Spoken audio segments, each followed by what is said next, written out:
Hi అండి. ఈరోజు మన వీడియోలో మిక్సీలో రుబ్బుకున్న ఇడ్లీ పిండితో మనకి హోటల్లో ఇడ్లీలు ఉంటాయి కదా, సాఫ్ట్‌గా, స్మూత్‌గా అలా ఎలా ప్రిపేర్ చేసుకోవాలో ఈరోజు వీడియోలో చూపిస్తున్నాను. కొన్నంటే కొన్ని టిప్స్ పాటిస్తే చాలండి. ఎవ్వరైనా సరే ఇలా సాఫ్ట్‌గా ఉండే ఇడ్లీలను ప్రిపేర్ చేసేసుకోవచ్చు.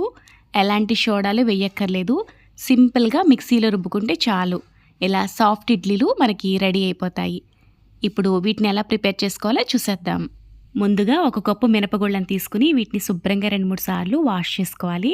ఇలా బాగా వాష్ చేసుకున్న తర్వాత ఇందులోకి నీళ్లు వేసుకుని 2-2:30 గంటలు మాత్రమే నానబెట్టుకోవాలి. ఎక్కువసేపు నానబెట్టకూడదు. చాలామంది చేసే మిస్టేక్ ఏంటంటే 6-7 గంటల పాటు, 5-6 గంటల పాటు ఇలా పప్పుని నానబెట్టేస్తారు. అలా నానబెట్టడం వల్ల పప్పులో ఉండే జిగురు అనేది పోయి ఇడ్లీలు సరిగ్గా రావండి. 2-2:30 గంటలు సరిపోతుంది. ఎక్కువసేపు అయితే నానబెట్టుకోక్కర్లేదు. పప్పు నానబెట్టుకున్నప్పుడే నూకను కూడా నానబెట్టేసుకోవాలి. మనం ఏ కప్పుతో అయితే పప్పు తీసుకున్నామో అదే కప్పుతో 2:30 కప్పుల నూక వేసుకోవాలి. మీరు గ్రైండర్లో రుబ్బుకునే పలమైతే 3 కప్పుల వరకు నూక పడుతుంది. చాలామంది ఇక్కడ కూడా ఒక మిస్టేక్ చేస్తారండి. 1కి 1:30, 1కి 2 వేసుకుంటే పప్పు ఎక్కువ వేసుకుని నూక తక్కువ వేసుకుంటే ఇడ్లీలు ఏదో సాఫ్ట్గా వచ్చేస్తాయి అనుకుంటారు. అలా వేసుకున్న ఇడ్లీలు మనకి నొక్కుకుపోయినట్టు తప్పడగా అయిపోతాయి తప్ప పర్ఫెక్ట్గా అయితే రావు. 2:30 కప్పుల నూక వేసుకుంటే కరెక్ట్గా సరిపోతుంది. ఈ నూకని నీళ్లు వేసుకుని పప్పు ఎంతసేపు అయితే నానబెట్టుకుంటున్నామో అంతసేపే నూకను కూడా నానబెట్టేసుకోవాలి. 2:30 గంటల తర్వాత నూక, పప్పు కూడా చక్కగా నానిపోయాయి. నూకని పక్కన పెట్టుకుని పప్పును ఒకసారి బాగా వాష్ చేసుకుందాం. ఫస్ట్ ఇలా నీట్గా వాష్ చేసుకున్న పప్పుని మిక్సీ జార్లోకి వేసుకుందాం. మనం ఏ కప్పుతో అయితే పప్పు కొలుచుకున్నామో అదే కప్పుతో 1 కప్పు నీళ్లు వేసుకుందాం. చాలామంది ఇక్కడ కూడా ఒక మిస్టేక్ చేస్తారండి. ఎక్కువ నీళ్లు వేసి పప్పుని రుబ్బేస్తారు, లేకపోతే తక్కువగా నీళ్లు వేసి కూడా రుబ్బుతారు. 2 కరెక్ట్ కాదండి. నీళ్లు 1 కప్పు లేదా 3/4 కప్పు నీళ్లు వేసుకుని మిక్సీ పట్టుకుంటే సరిపోతుంది.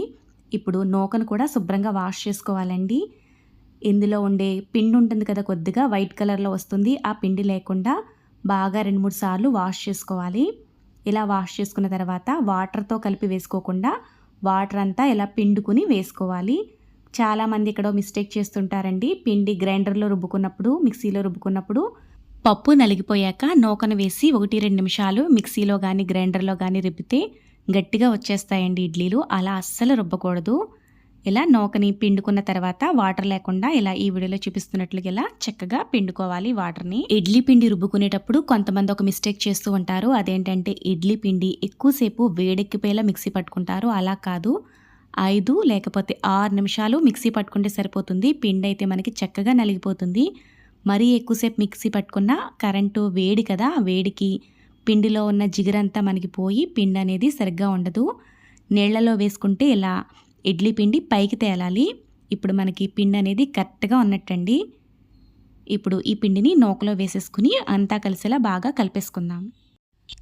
ఇలా కలుపుకున్న పిండిని 7-8 గంటల పాటు పులియనివ్వాలి. నేనైతే ఒక నైట్ అంతా పిండిని అలా వదిలేసానండి. తర్వాత రోజు ఇలా మనకి చక్కగా ఇడ్లీ పిండి అయితే రెడీ అయిపోయింది.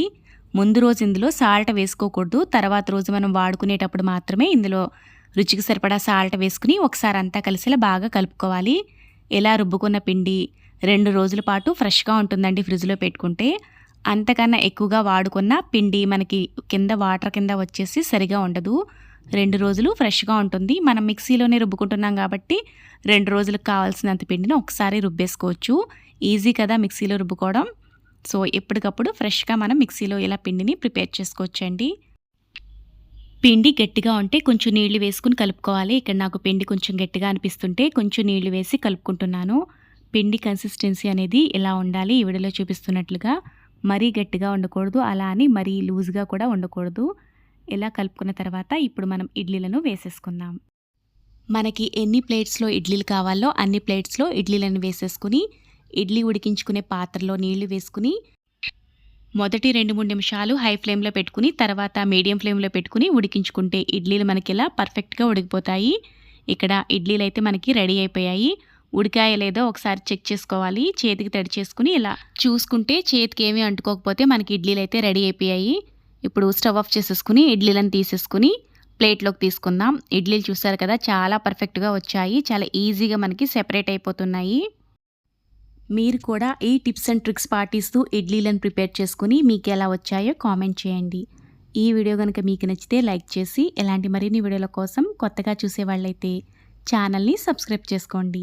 ఇడ్లీల మీద కొంచెం నెయ్యి వేసుకుని ఈ ఇడ్లీలు తింటే చాలా టేస్టీగా ఉంటాయి. ఇడ్లీలు అయితే ఈ వీడియోలో చూపిస్తున్నట్లుగా చాలా సాఫ్ట్గా వచ్చాయి. చాలా స్మూత్గా ఉన్నాయండి. ఇలా ముట్టుకుంటే అలా విరిగిపోయేటట్టున్నాయి.